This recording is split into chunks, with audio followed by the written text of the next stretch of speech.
walk ya, KID ya Mas. Oke, jadi Padahal pakai kaos nih, biar teman-teman bisa lihat tadinya. Nggak bisa lihat gambarnya. oke, oke kita ini technical problem saja ya. Oke, kita langsung aja nih. Jadi hari ini kita mau ngebahas soal headstand gitu ya. Inversion satu ini tuh mungkin salah satu yang paling populer gitu ya. Apa? Mungkin nggak cuman sekarang sih, udah dari dulu kayak populer ya. Mungkin kita bisa apa membahas ini dulu nih Mas. Kenapa sih headstand itu begitu populer dan di apa ya digadang-gadang sebagai apa ya pose yang primadona gitu lah istilahnya kalau di kelas yoga tuh. Mungkin Mas Didat bisa kasih opini soal itu kenapa? Iya, yoga itu headstand itu kan di yoga apa ya? Rajanya ya dibilang kalau di bukunya Iyengar itu Mm-mm. rajanya segala asana lah adanya di Hmm, situ gitu. right. Jadi Mhm. otomatis itu adalah yang terbaik sebenarnya untuk manfaat yoganya. Ya, Mhm. cuma sekali lagi ya buat yang sehat, tapi kalau yang punya masalah kesehatan jantung itu malah jadi berbahaya. Mhm. Kemudian secara tampilan juga menarik ya karena upside down. Mhm. Jadi mungkin ya jujur aja sih dulu juga pertama yoga itu salah satu yang pengen kita bisa pasti kalau saya pribadi ya salah satunya ya handstand sih sebelum yang lain-lain. Ya nanti suatu hari pengen juga gitu. Jadi Hmm. mungkin itulah motivasinya Oh gitu. gitu. Kalau aku sendiri, menurut aku ya, headstand itu ya begitu populer karena mungkin yang pertama adalah tadi betul si BKS Younger itu menulis di bukunya itu ya di Light on Yoga itu bahwa memang apa si rajanya itu kan si headstand ini kan dan ratunya itu adalah shoulder stand. Nah, Yes. anehnya kenapa shoulder stand nggak pernah jadi primadona gitu? Sama-sama juga ya.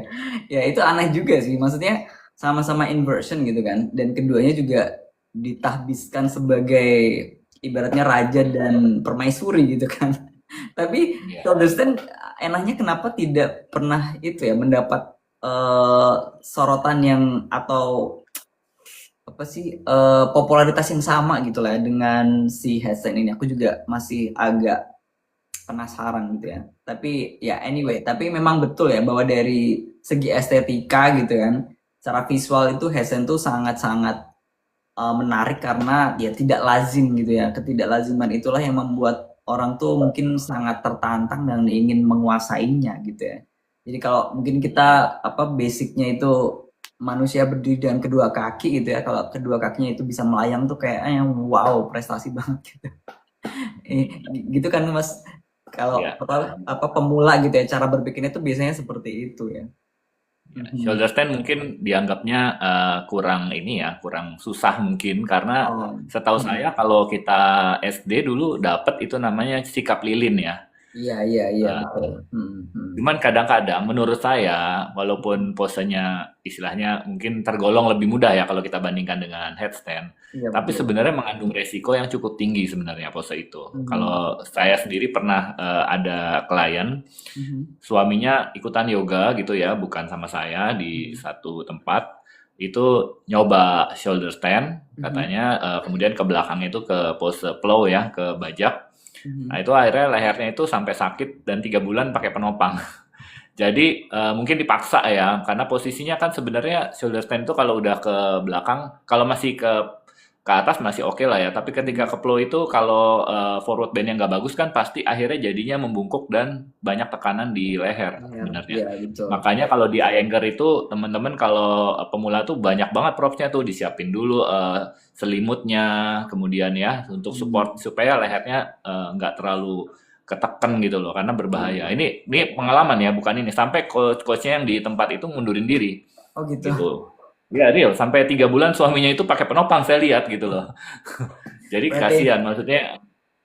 Jadi pose yang kita bilang mungkin ya kita mungkin remehkan ya dibanding headstand, tapi itu bisa berbahaya juga gitu. I Jadi see, I mesti see. hati-hati juga Iya, teman-teman. iya, betul. Jadi memang setiap pose itu ada semacam kontraindikasinya juga ya. Jadi nggak semuanya itu juga menyembuhkan itu bahkan bisa membuat sakit kalau memang tidak diiringi dengan kekuatan dan apa kemampuan badan yang memadai juga ya.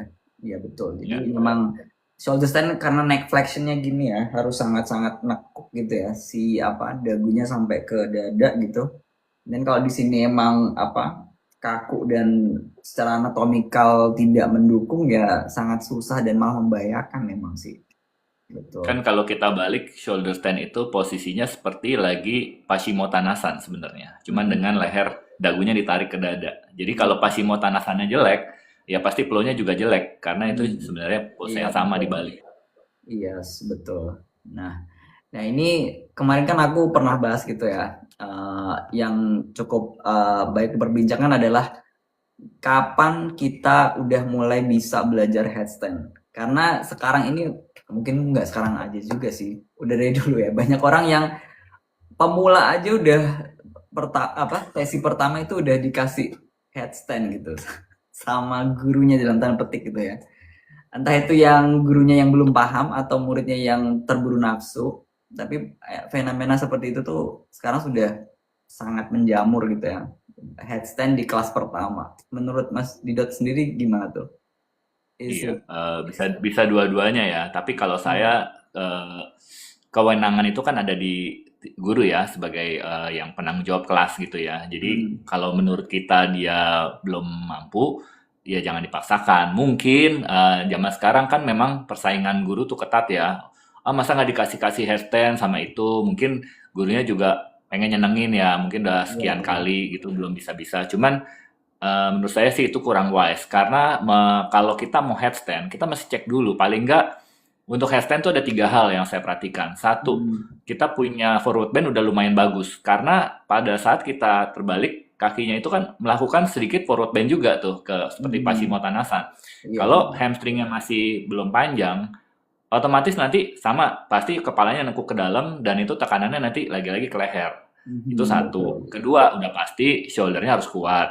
Nah, kalau Hmm. caturangganya juga belum kuat, terus memaksa untuk ini, ya nanti tekanannya akhirnya jadi ke leher lagi gitu Iya, loh. Jadi, betul. walaupun namanya headstand, tapi bukan serta-merta tekanannya ada di kepala. Hmm. Iya. Jadi sebenarnya tangan itu harus kuat untuk support. Jadi sebenarnya leher itu harusnya memanjang sedikit gitu ketika kita kasih tekanan sehingga tangan itu mendorong sehingga ada leher tuh justru sedikit ada space untuk memanjang gitu loh karena nggak tekanannya di leher banget. Kemudian Hmm.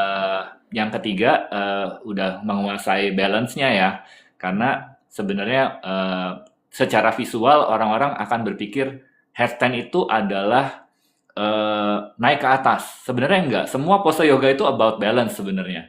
Mau Hmm. yang unbalance, mau yang inversion, semuanya tuh sebenarnya mencari titik balance antara depan dan belakang. Sebenarnya sih itu.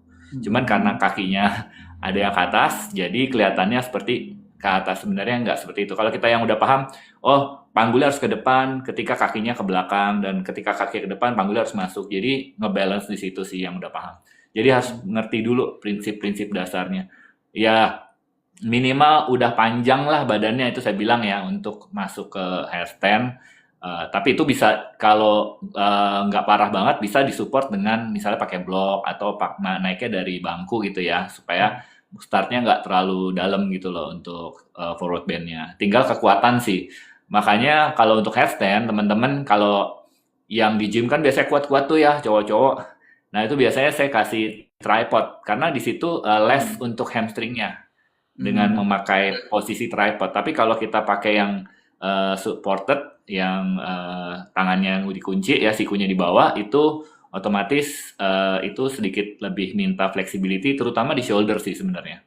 Gitu. Jadi kalau yang punya fleksibilitasnya agak kurang, kalau Hmm. mau tetap handstand, kalau dia kuat, saya kasih kadang-kadang cuman masuknya dari tripod. Itu pengalaman saya aja sih. Gimana, Hmm. Aklis? Ya, kalau aku ngajarin handstand juga aku lihat si badannya si murid sih. Kalau dari dia misalnya chaturanga, plank itu sama apalagi ya, bakasana mungkin itu kan Nah, mencerminkan upper body strength juga kan. Itu sih yes. sama nafasana. Kalau nafasana itu kan juga dia ya forward bend tadi plus ada core strength-nya kan. Karena pada saat Betul. kakinya naik itu kita butuh core strength banget dan kekuatan hip flexor di paha depan quadriceps itu kan. Jadi Oke. ya sangat menentukan sih. Kalau biasanya aku lihat ya, kalau orang nafasananya itu belum bisa apa sempurna gitu, dia bakal kesulitan dan cenderungnya nanti mungkin kayak nendang gitu akhirnya. Kayaknya di situ. Kalau diagnosis aku, teori aku seperti itu. Biasanya orang yang hamstringnya pendek nih, dia cari dan apa nendangnya itu yang mungkin langsung ke atas gitu. Jadi dan susah untuk mengendalikan momentum tersebut sehingga akhirnya mereka bisa jadi guling ke depan atau jatuh gitu kan. Biasanya apa shortcutnya itu memang dari nendang itu kan. Ya nggak sih Mas? Menurut Iya. Mas gimana? Eh, saya setuju sih. Mm-mm. Pokoknya sebelum headstand sebaiknya ya minimal caturangganya udah benar. Kemudian lanjut Ya. ke row itu oke. Mm-mm. Nah, itu sudah sebenarnya dari caturangga sama crow-nya juga udah kelihatan core-nya sih. Iya. Cuman kalau mau Benar. ditambah nafasana ya juga Mm-mm. itu juga baik gitu. Mm-mm. Cuman ya intinya sih ya itulah kita mesti kasih pengertian ya muridnya. Ya mungkin kan kalau zaman sekarang yoga itu kan menariknya ada pose-posenya yang bisa difoto ya. Jadi Iya. nggak kayak ya kalau di gym mungkin yang kelihatan langsung badannya ya. Kalau fitness ya langsung badannya terlihat ototnya keren gitu. Kalau Iya, di yoga iya, kan betul. kenangannya foto-foto ya. Ya memang itulah pasti kita seneng lah. Oh ada pose ini, pose itu. Itu kan Mm. kayak bumbu-bumbu lah kita dalam Nah, perjalanan yoga kita gitu. nah, nah, kalau kalau menurut Mas tuh aneh nggak? Misalnya ada orang nih, pernah ada orang yang nanya ke aku gitu kan. Dia mengaku bisa tripod headstand atau headstand yang tradisional itu, tapi dia nggak bisa bakasana. Itu make sense nggak menurut Mas Didot? Iya ya, tripod headstand harusnya Hmm, pasti bisa dong iya. ke pro ya. Mm-mm. Unless sebenarnya kalau ya saya pernah baca siapa ya salah satu guru yang udah senior juga Mm-mm. katanya sih sebenarnya instead of kayak crow sebenarnya lebih mudah handstand sebenarnya karena Hmm. tidak perlu pemanasan. Kalau crow itu kan paling nggak ada open hip sedikit ya. Kalau Oh, handstand tuh benar-benar raw strength juga bisa gitu ya hmm. buat beberapa orang gitu karena dia tidak perlu pemanasan di hips.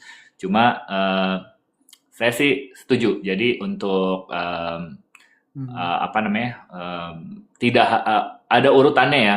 Cuma kalau misalnya ya sah-sah aja sih kalau cuman resiko untuk cedera tuh tetap ada ya. Jadi Hmm. Iya, iya, kalau betul. kita ya apa namanya pernah nggak kalau saya sih waktu selama saya ngajar crow pernah pernah lihat ada murid tuh yang wajahnya nyusruk gitu loh itu crow aja kalau headstand ya jatuh berapa kali lah saya sendiri juga pernah satu dua Hmm. kali gitu ya. Hmm. Yang penting mungkin juga diajarin bagaimana jatuhnya tuh Hmm. Iya, iya, eh, iya.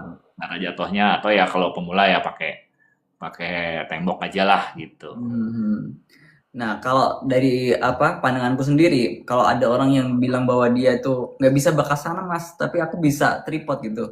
Kadang aku mempertanyakan, apakah kamu bener-bener tripodnya itu udah bener-bener bisa tekniknya mateng banget, atau siapa tahu kamu tripodnya juga asal dipegangin guru.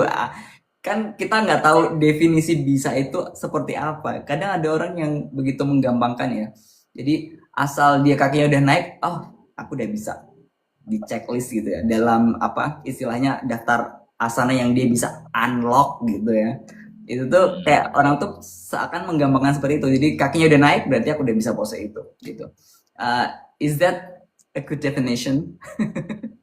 Ya, Gimana sebenarnya menurut kalau kamu? kita dari posisi tripod headstand, Hmm. kalau mau langsung lurus kakinya tuh kan bisa, kalau core-nya kuat kan bisa langsung lurus ya naik ke atas. Tapi buat yang Hmm. belum kuat kan biasanya ditekuk dulu ya, which is represent crow juga Hmm. gitu. Nah, Hmm. kalau misalnya dia bilang dia bisa itu tapi dia nggak bisa crow, ya memang kita bertanya juga sih jadinya ya, karena Iya kan. dia kuat banget apa core-nya dia bisa langsung naik. Ya Hmm. mungkin kita jadi ini tapi kalau enggak kayaknya agak aneh lah mungkin Iya ngaku-ngaku. betul. Karena ya jadi aku juga mikir yang sama gitu kan. Gimana bisa kamu tripod aja udah bisa? Harusnya kan pada saat kami di bakasan itu justru harusnya lebih mudah gitu kan. Kenapa kamu nggak bisa? Itu justru yang patut aku pertanyakan gitu kan. Definisi bisa kamu itu seperti apa gitu. Aku makanya kadang menanyakan orang-orang tuh apa seperti itu. Kadang apa deskripsi mereka itu perlu kita kritisi juga gitu ya. Karena Ya. ya. Nah, kemudian ada ini fenomena kayak gini nih, Mas. Jadi ada orang yang bilang nih, aku banyak ke kelas all levels offline, di mana murid-muridnya ditawarin coba headstand semuanya ya, tanpa kecuali, regardless of their levels. Mm. Kayaknya ini deh kayak yang buat banyak pemula mikir, oh ternyata wajar toh di kelas juga belajar headstand di sesi yang pertama event ya. Karena kalau gak ditawarin, menurutku si yang baru-baru ini coba yoga ini juga pasti nggak akan kepikiran untuk coba headstand. Iya, jadi mungkin ada apa semacam apa ya dari sisi para guru yoganya juga ingin meng-attract atau menarik calon murid-murid baru gitu ya di event-event massal itu untuk ayo yuk headstand gitu supaya dapat excitementnya supaya mereka komit untuk entah itu masuk ke studionya atau gymnya, I don't know, but yeah, it could be part of marketing gimmicks gitu ya. Menurut Mas Ya. Guru gimana?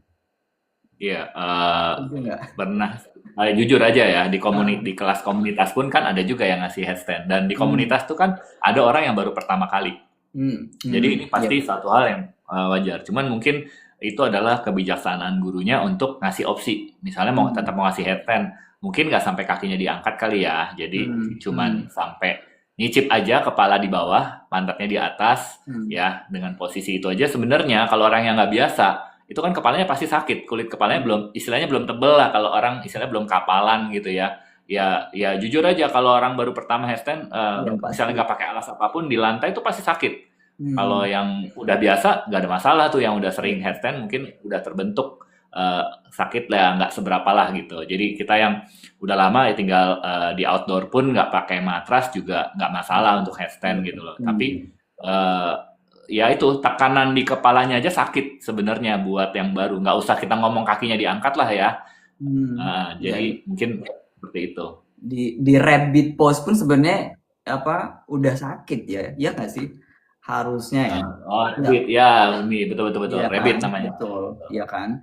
Jadi, tapi masalahnya ada guru yoga yang sampai nge-push, jadi agak memaksa gitu, setengah memaksa, ayo, ayo gitu.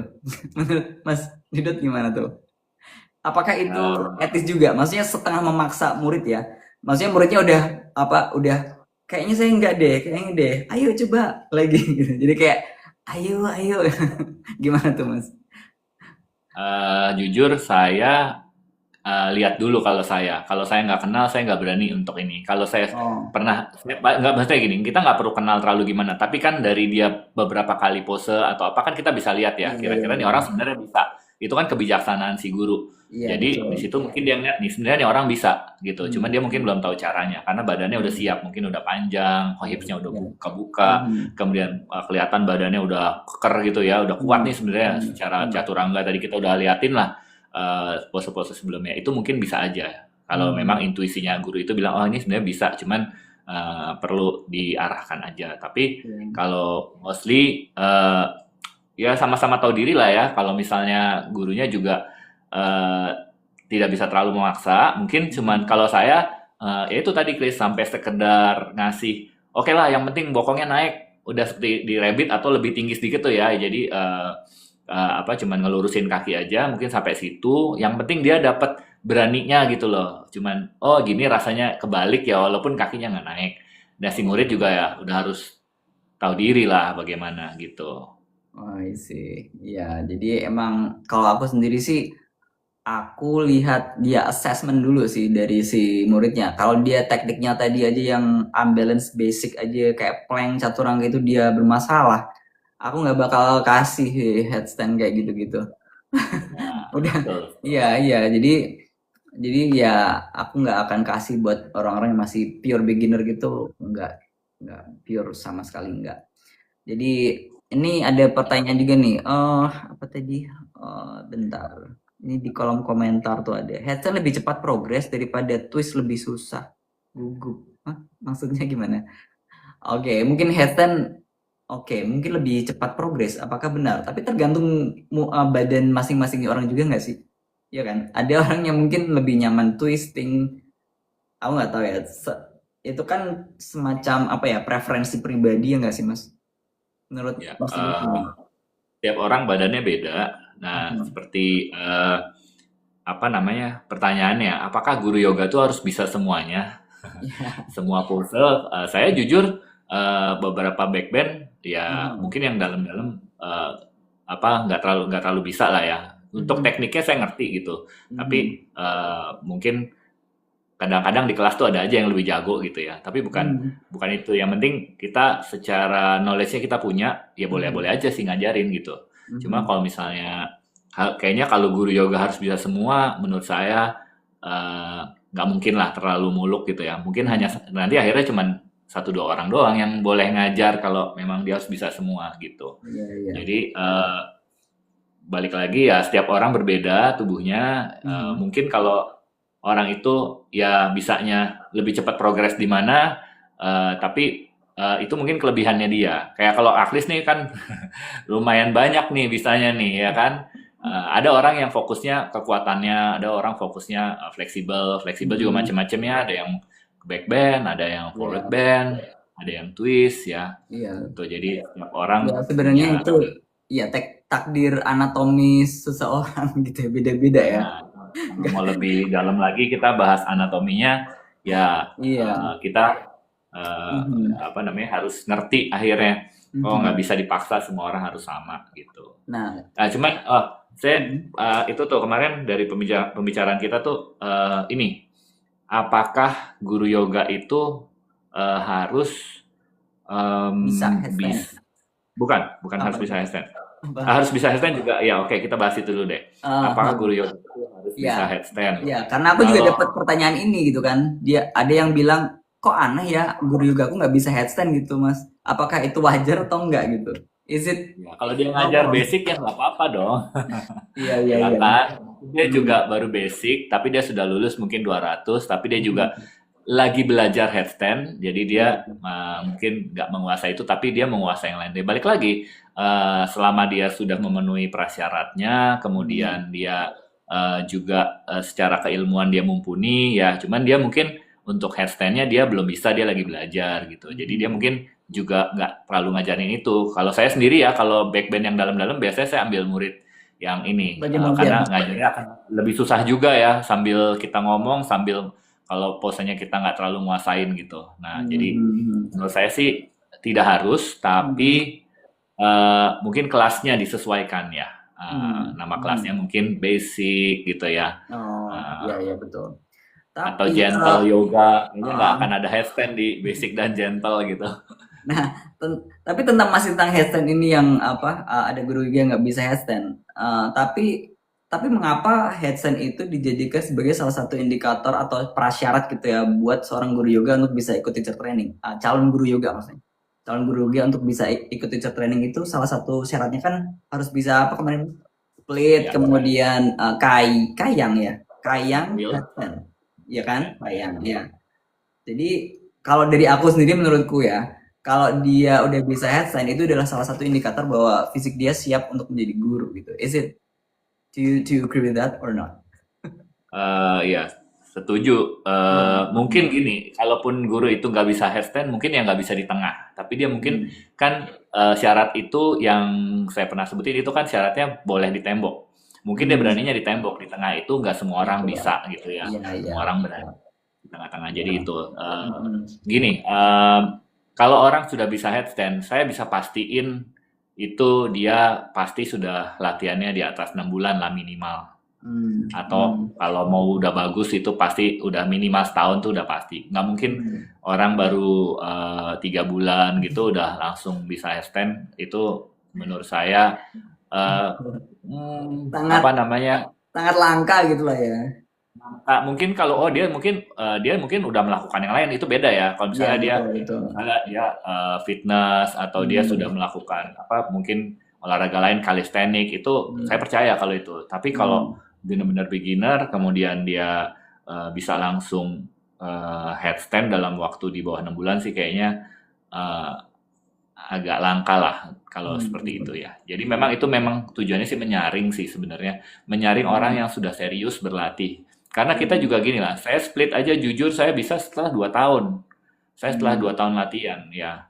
Jadi butuh waktu lah untuk kalaupun saya latih itu dulu saya jujur latihan hanya 2 kali seminggu dan biasanya sama guru saya dibilang di rumah diulang ya. Tetap aja di rumah nggak diulang lah. Namanya juga masih ya gitulah pasti murid kan gitu males ya di rumah. Jadi Oh gitu. nah waktu itu ternyata untuk dapat bisa split itu ternyata kalau Hmm. kita latihan tiap hari itu cuma 6 bulan lebih cepat gitu Hmm. kalau kita latihan Hmm. tiap hari itu waktu itu saya pengen banget eh, gimana sih biar cepet nah ternyata 6 bulan tuh bisa gitu kalau kita Hmm. latihan tiap hari jadi eh, salah satu oh ya ini mungkin buat teman-teman yang belum jadi guru gitu ya saya selalu bilang gini coba deh latihan tiap hari ya setiap hari sendiri 6 bulan itu konsisten. Kalau misalnya udah bisa seperti itu konsisten, berarti itu udah punya energi yang bagus buat jadi guru ya. Karena motivasi buat dirinya tuh besar. Tapi kalau dirinya sendiri latihan masih kadang-kadang butuh teman atau apa, ya motivasinya kurang. Karena kan kita mau ngajak orang ya.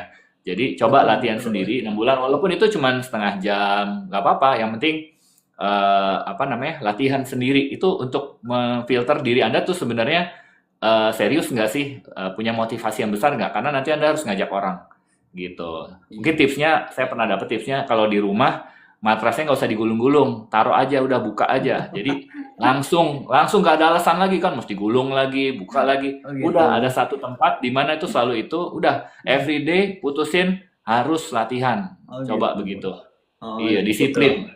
Cara memotivasi dirinya seperti itu ya. Iya. Eh, Nah, kalau kalau udah 6 bulan rutin, tiap hari latihan, nggak ada bolong, oh udah saya setuju tuh. Berarti ini Hmm. orang motivasinya bagus, gitu, Oh bener-bener gitu. serius. Oh, oke.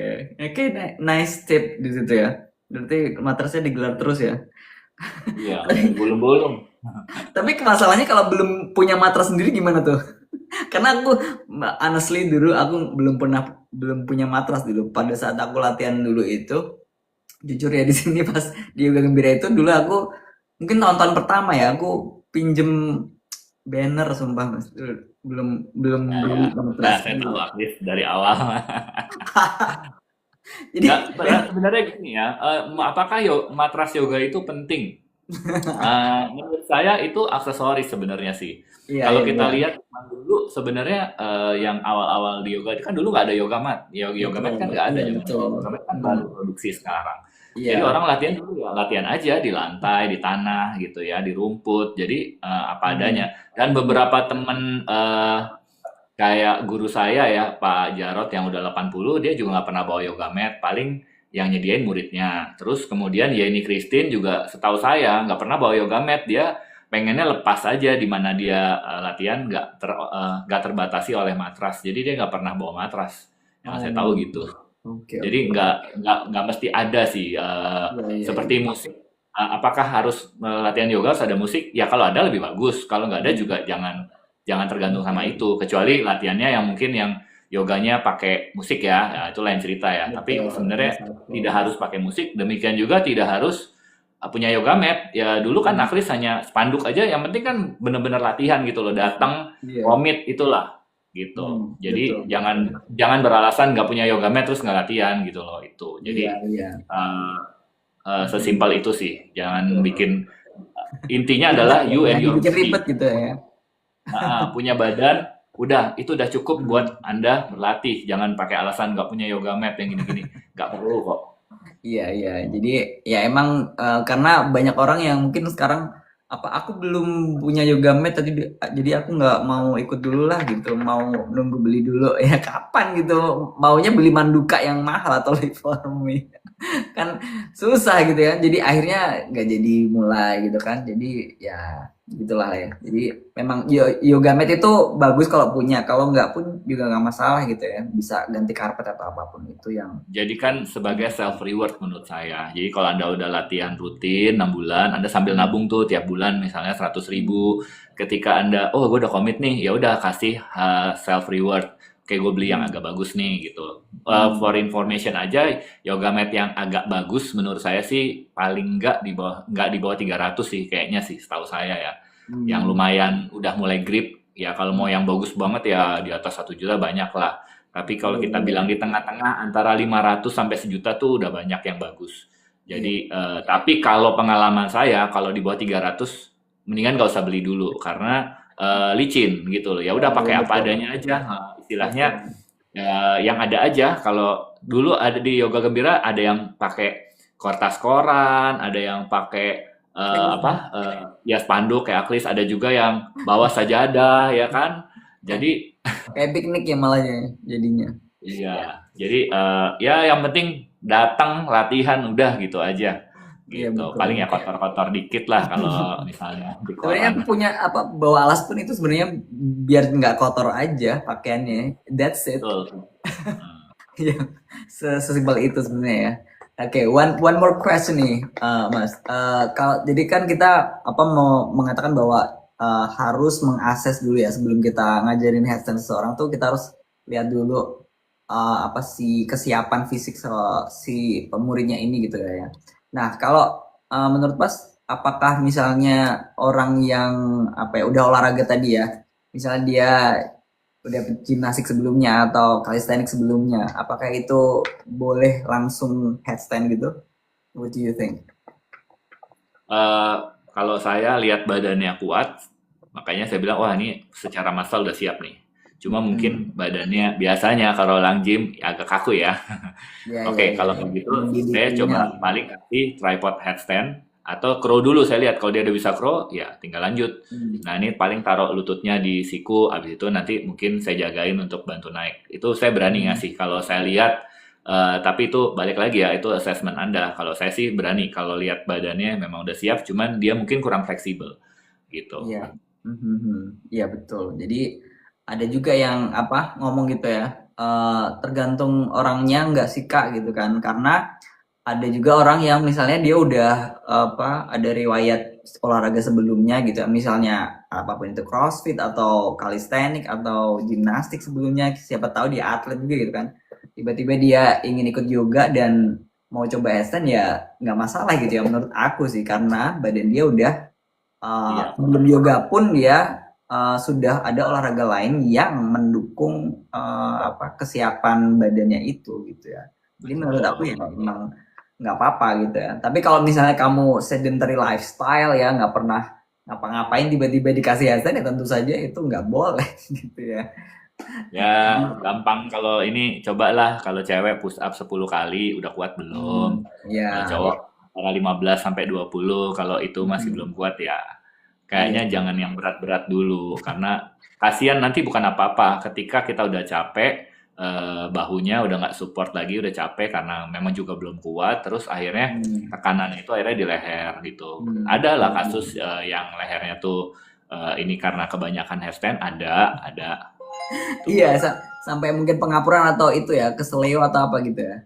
Ya, jadi harus bagus tapi kita mesti ngerti basicnya. Iya, iya, iya, Nah, betul. Nah, kalau kalau kita sudah ada problem di leher, memang aku sarankan juga pakai yang inversion chair atau inversion bench yang Mas juga pakai itu kan. Aku juga punya. Dan itu aku kalau lagi lehernya nggak enak atau pengen apa variasi aja, aku sering pakai inversion chair itu sebenarnya untuk latihan headstand ya atau inversion gitu daripada aku harus ya, lakukan begini. inversion table ya. Kalau Iya, yang iya. kalau chair sebenarnya kita pakai bangku di rumah juga bisa kan dua ya. Mhm, mhm.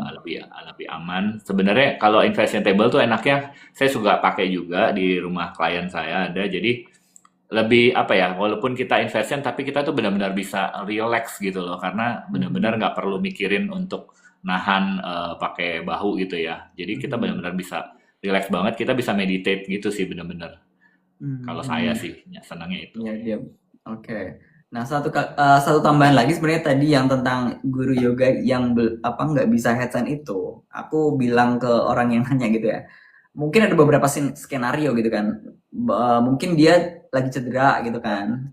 Mungkin juga bisa Hmm. dia lagi mens kalau dia cewek gitu kan. Jadi dia Yes. menghindari ya kan. And then juga mungkin bisa juga dia lagi fase regresi. Regresi maksudnya dia lagi badannya lemah, habis sakit atau recovery gitu kan berarti ada penurunan fungsi otot atau tulang apapun itu ya. Jadi nggak mungkin dia bisa apa headstand like apa lagi misalnya gitu kan. Bisa Dan juga lagi hamil ya, lagi ya hamil. bisa juga gitu kan. Atau kayak teman kita Ronald itu kemarin matanya sempat sakit, jadi dia Iya menghindari. betul. Yang ada minus tinggi, glaukoma gitu kan. Yes, gitu. Udah Jadi ada. kita Mhm. nggak bisa ngejudge juga. Oh, gini gini gini. Ya mungkin memang itu kita kan nggak tahu kondisinya. Betul, Jadi betul. ada yang guru udah jago ya, tapi ketika dia ada masalah dengan mata, dia ternyata Hmm. nggak boleh dulu inversion dan Mhm. ambilence ya. Kadang-kadang masih bandel sekali-sekali ambilence ya. Tapi inversion dia agak menghindari sih kemarin itu. Iya, iya. Gitu. Iya, jadi emang aku kemukakan itu juga karena berbagai apa macam skenario gitu kan. Nggak cuman karena nggak bisa gitu kan. Nggak bisa mungkin karena ada penyebab-penyebab lain yang kita mungkin nggak tahu gitu ya. Tapi kita ngejarnya, ih guru yoga kan nggak bisa gitu. Ya, tapi kan kita nggak tahu yang sebenarnya gitu kan. Ya, mungkin itu yang perlu kita edukasi ke apa mungkin murid ya yang mencap bahwa guru yang apa yoga yang bagus itu pasti yang bisa headstand gitu kan. Mungkin kita perlu kasih kayak semacam edukasi seperti itu gitu. Menurut aku sih. Oh iya, itu Chris. Yang Hmm, terakhir kan kita sempat bahas mengenai sertifikasi. Pertanyaannya, ya. saya punya pertanyaannya, apakah kalau eh, nggak punya sertifikat, Mhm, kemudian dia tuh sama sekali nggak bagus gitu. Nah ini mhm. karena guru-guru yoga yang Iya. saya Mhm. kenal dulu yang udah senior banget ya sebelum teacher training menjamur di Iya, sini gitu ya, jelas. itu nggak punya sertifikat tuh gitu. Tapi Mhm, mereka mhm, belajar yoganya udah lama dan mhm. apa ya apa namanya cuma nggak ambil sertifikat aja. Jadi mungkin Mhm. kayak orang anak misalnya anak remaja gitu ya belum punya SIM Betul. tapi jago nyetirnya kan bisa tuh. Bisa. Jadi dia pembalap gitu tapi dia nggak punya SIM. Di Mhm. sisi lain, ada juga orang punya sertifikat tapi ya mohon maaf Iya, masih betul. belum jago lah gitu. Ngajarnya masih masih suka salah atau Iya, kebalik-balik iya. atau gimana gitu. Nah, ini gimana tuh kalau kasusnya seperti itu? Ya, menurutku emang tidak ada yang mutlak kan di dunia ini. Jadi there is always a possibility seperti yang tadi Mas Didot bilang gitu kan. Bahwa memang sertifikasi itu tidak menjamin 100% bahwa kualitas guru itu bakal bagus gitu ya. Dan akhirnya juga apa ya, muridnya sendiri yang menyeleksi, kemudian alam semesta yang akan menyeleksi gitu kan.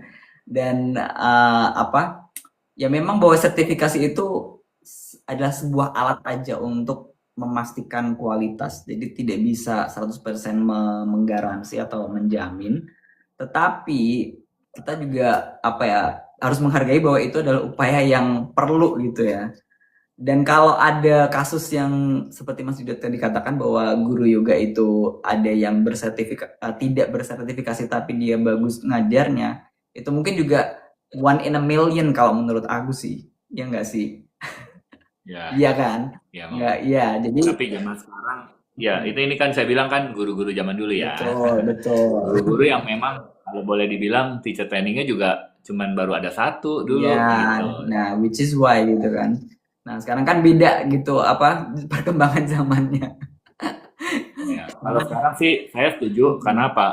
Supaya ya kalau ada orang bikin, gue juga bisa nih yoga, dia bikin aliran sendiri lah. Terus belajarnya dari mana gitu kan? Jadi Nah, mungkin untuk kita lihat ini, menurut saya sih cukup ini ya. Jadi ya balik lagi ya, kalau analoginya tadi anak kecil, dia mungkin umurnya baru 10 tahun, 12 tahun, tapi jago membalap gitu, bawa mobil formula balapan. Tapi tetap aja secara license kan dia pasti nggak punya. Jadi kalau iya, iya. secara hukum ya dia salah tetap Betul, membawa betul. mobil.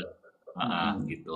Iya. Jadi nggak ada salah sih menurut saya ya untuk jaga-jaga memang udah waktunya lah di tahun 2025 ini. Saya ngomong tadi itu waktu saya pertama yoga tahun 2005 ya Iya. teman-teman. Heeh. Itu guru yoga sangat jarang sekali. Saya kasih tahu aja. Sangat jarang sekali. Aklis pun yoga saya rasa tahun berapa Aklis? 2010 aku baru. 2010. Nah, saya Hmm. 2005 udah yoga. Itu guru yoga cari aja deh. Susah banget cari guru yoga. Mungkin Betul. hanya di kedutaan India ya. Iya, Orang-orang yang betul. sudah lama yang ini. Itu jarang. Kalau boleh dibilang nyari guru yoga dulu susah. Dan guru yoga saya pun bilang dia itu dulu ketika belajar seperti mau belajar kungfu. Jadi Iya. di ruangan itu dia disuruh ngepel dan disuruh nyapu. Iya, Nah, betul kemudian betul, Mas. itu cuman boleh itu, habis itu dia suruh duduk di luar, dia boleh ngeliat. Kalau dia 3 bulan seperti, habis itu setelah selesai latihan dia bersihin lagi ya, bersihin lagi, ngapu, ngepel. Nah, setelah 3 bulan kalau dia masih ada, masih mau bertahan, baru dia boleh latihan. Jadi Hmm, mirip kayak belajar kungfu ya. Kalau sekarang kan kita betul. punya duit, ya kita mau pilih titi yang mana bisa aja langsung gitu kan. Ya Betul. dulu nggak Iya. bisa seperti itu. Sekarang kalau misalnya gurunya nggak mau dia seperti itu ya cari aja guru yang lain. Dan nggak ada Hmm. zaman dulu gitu. Jadi memang sudah berbeda gitu. Iya, zamannya sudah berbeda ya. Karena sekarang yoga juga sudah menjadi industri gitu ya, Mas. Nah, Jadi ya kalau kita bilang bahwa yoga itu sebaiknya tidak untuk komersialis apa industri dan komersil gitu ya, itu memang susah di zaman sekarang ya. Nggak banyak orang yang bisa kayak siapa bapak apa pengajar-pengajar yoga zaman dulu yang semuanya apa gratis, kemudian tinggal datang aja, kemudian apa tadi ya berdasarkan ketekunan, kemudian tekad gitu ya. Itu modalnya gitu kan. Kalau sekarang tekad dan ketekunan dan energi otak dan intelektual itu nggak cukup ya. Harus ada duit. iya, Iya kan? Gitu. iya, Jadi iya. iya. Tuh ada Coach Didot salam dari murid-murid Cibinong. Oh yes, salam. Ini Mantap siapa? nih. Kemala. Kemala. Iya, Oke, salam, ada salam. Iya, iya. Kemala. Jadi Mhm. apa? Ya pokoknya menurut saya dulu waktu awal-awal yoga masuk gym itu sebenarnya mungkin kayak Mhm. eh, guru-guru yang agak senior mungkin kayak, aduh kok yoga di gym sih ya, mungkin ya, ya kita tahu lah ada yang seperti itu karena ya di gym itu kan beda ya suasananya dengan di studio gitu ya, karena bercampur dengan macam-macam ini ada Mhm. contohnya lah salah satu teman kita kan yang punya studio nggak mau tuh kalau selain yoga dan meditasi gitu kan karena energinya akan Beda. berbeda gitu loh jadi nggak mau dicampurin dengan yang lain gitu. Nah Betul. jadi ketika masuk gym itu ada yang juga yang ini tapi kalau saya pikir-pikir ya itulah cara yoga jadi berkembang pesat seperti sekarang jadi ya nggak apa-apa memang yoga jatuhnya mungkin hanya di asananya aja dulu sekarang tapi berkembang luas mudah-mudahan nanti kan akhirnya kayak sekarang kan akhirnya orang apa sih yoga oh ternyata bukan asana doang ya ada ini nah akhirnya Mhm. jadi Mhm. berkembang saya juga dulu istilahnya eh, apa namanya saya sampai sekarang sih ngajar di gym itu cuman kalau cover doang itu pun sekali-sekali ya jadi karena di gym itu kan ngajarnya cepet ya kadang 45 menit sejam atau sejam lebih Betul. dikit lah. Iya, Temponya betul. cepet-cepet gitu saya apa namanya kalau ngajar lambat ya 1 jam setengah 2 jam Iya, tuh betul. itu Kurang ya. minimum kadang-kadang iya Kurang kalau puas gitu ya. Astanga yang full itu kan setahu saya 2 jam setengah sampai 3 jam loh Iya, kalau betul. sequence-nya full itu belum sama meditasinya gitu Mhm. kalau kalau yang apa kalau 1 jam tuh paling ya cuman dapat apa gitu nggak mungkin lah yang full gitu lah 1 jam setengah juga kayaknya nggak mungkin gitu Iya, betul. jadi ya itu plus minus ya artinya Iya. saya Iya, akhirnya iya. sih appreciate juga akhirnya masuk di gym jadi berkembang jadi plus minusnya ada ya ya Mhm. udah dan sekarang industrinya udah sangat sangat berkembang ya dulu ya inget ya Klis saya tahun 2010 ya saya sering ya ngasih aklis apa karena saya sendiri sering dapat job gitu loh yang nggak kepegang gitu loh, saking banyaknya ya Iya. sekarang guru yoga banyak sih ya jadi ya ya itulah salah satu apa namanya eh, jadi rame gitu ya, bagus lah gitu. Iya. Cuma emang Iya. mungkin eh, kalau kita ini harus kita berkembang mungkin cari apa ya spesialisasi lah ya mungkin kalau sekarang Iya, betul. kalau enggak istilahnya ya jadi Tergilas apa ya. namanya ya ini aja sama saya sendiri kan bikin yoga plus silat ya namanya Satria Yoga jadi Hmm. ya agak buat membedakan aja sih Oh iya iya betul. Jadi ada apa keunikan sendiri gitu lah ya Mas. Ini ada yang ya. nanya nih, coach ngajar di daerah mana aja? Coach mana nih? Di- Coach yang mana? Oh, coach Didot. Sebenarnya kalau Oke. Saya dan Aklis kayaknya di Bogor nggak ada deh. Saya saya nggak ngajar di Bogor. Kalau di Bogor mungkin Mas Didot ya lebih dekat ya. Kalau saya Enggak sih juga ini. sih. Kalau di Bogor paling kita mungkin kayak event ya. Mungkin Oh, Aklis juga mungkin pernah mungkin di hmm, tempat Teh Rani pernah, di Martasya juga iya, pernah, iya. tapi cuman event aja, bukan rutin. Ya nggak Gitu. rutin gitu ya. Karena agak jauh ya tempatnya. Apalagi kalau dari saya gitu bisa 3 jam. Ah, nggak kuat. Dan mungkin kalau ada komunitasnya, nggak tahu ya di Bogor masih aktif nggak ya? Kalau kita kan istilahnya saya sama Aklis besarnya di komunitas ya. Jadi Iya, kalau iya. orang komunitas tuh biasanya udah kenal lah sama kita gitu, karena kita udah Hmm, keliling. Tapi mungkin di Bogor ini saya nggak tahu apakah masih ada atau enggak. hmm, Dulu sih di Kebon Raya, ya tapi yang ngajar hanya Kang Rusdi aja ya, nggak pernah iya ganti-ganti. betul. Kalau di komunitas lain kan gantian ya ngajarnya gitu. Nah saya nggak Iya. tahu petanya di Bogor tuh seperti apa Aku gitu. belum belum pernah sharing di Bogor juga sih. Tuh Kalau Aklis di Bekasi. saya ngajar di Bekasi, aduh jauh banget Kak. 3 jam bisa dari rumah saya. Aklis itu sekarang buat temen-temen mungkin dulu dulu kalau nggak salah Aklis di Kuningan ya, Iya daerah betul. Kuningan. Tapi Nah, udah itu kalau ke udah Bekasi kan terlalu pandemi. jauh. Tapi sekarang rumahnya itu untuk sampai Di Jakarta aja Lebak. udah 3 jam ya. Iya, Jadi jadi ya satu setengah jam cuma untuk ke Tanah Abang, 1,5 jam nih, Mas. nah, Iya, jadi cukup PR juga sih. Jadi kalau ada teman-teman yang atau ada apa yang nawarin gitu ya, Mas mau ini, iya boleh tapi apa mau nggak harganya segini kalau privat gitu ya? Karena effortnya cukup banyak nih, maksudnya PP itu 3 jam gitu. Jadi cukup cukup sangat apa menyita waktu gitu ya. Bisa setengah hari tuh untuk satu kelas aja ya. Jadi iya. gitu. Jadi PP 3 jam kalau saya cuman ngajar satu orang satu jam doang nih kayak gimana gitu loh. Ya nggak sih Mas? Iya, Iya jadi ngajarnya 1,5 jam, perjalanannya 3 jam. iya maksudnya kalau cuma satu orang gitu aku mikir-mikir tapi kalau misalnya satu grup atau berapa gitu oke boleh di invite lah kalau untuk event juga boleh lah ya aku sama Mas Didot cinca lah ya bisa event nanti. Iya, Kuningan di Jakarta. Saya sekarang di Lebak, jadi bukan di Jakarta lagi gitu. Oke, Kuningan di Jakarta maksudnya, bukan Kuningan Jabar. oke. I think that's it for today ya. Karena ini udah maghrib juga, aku pikir juga Mas Diot bakal ke masjid juga gitu kan.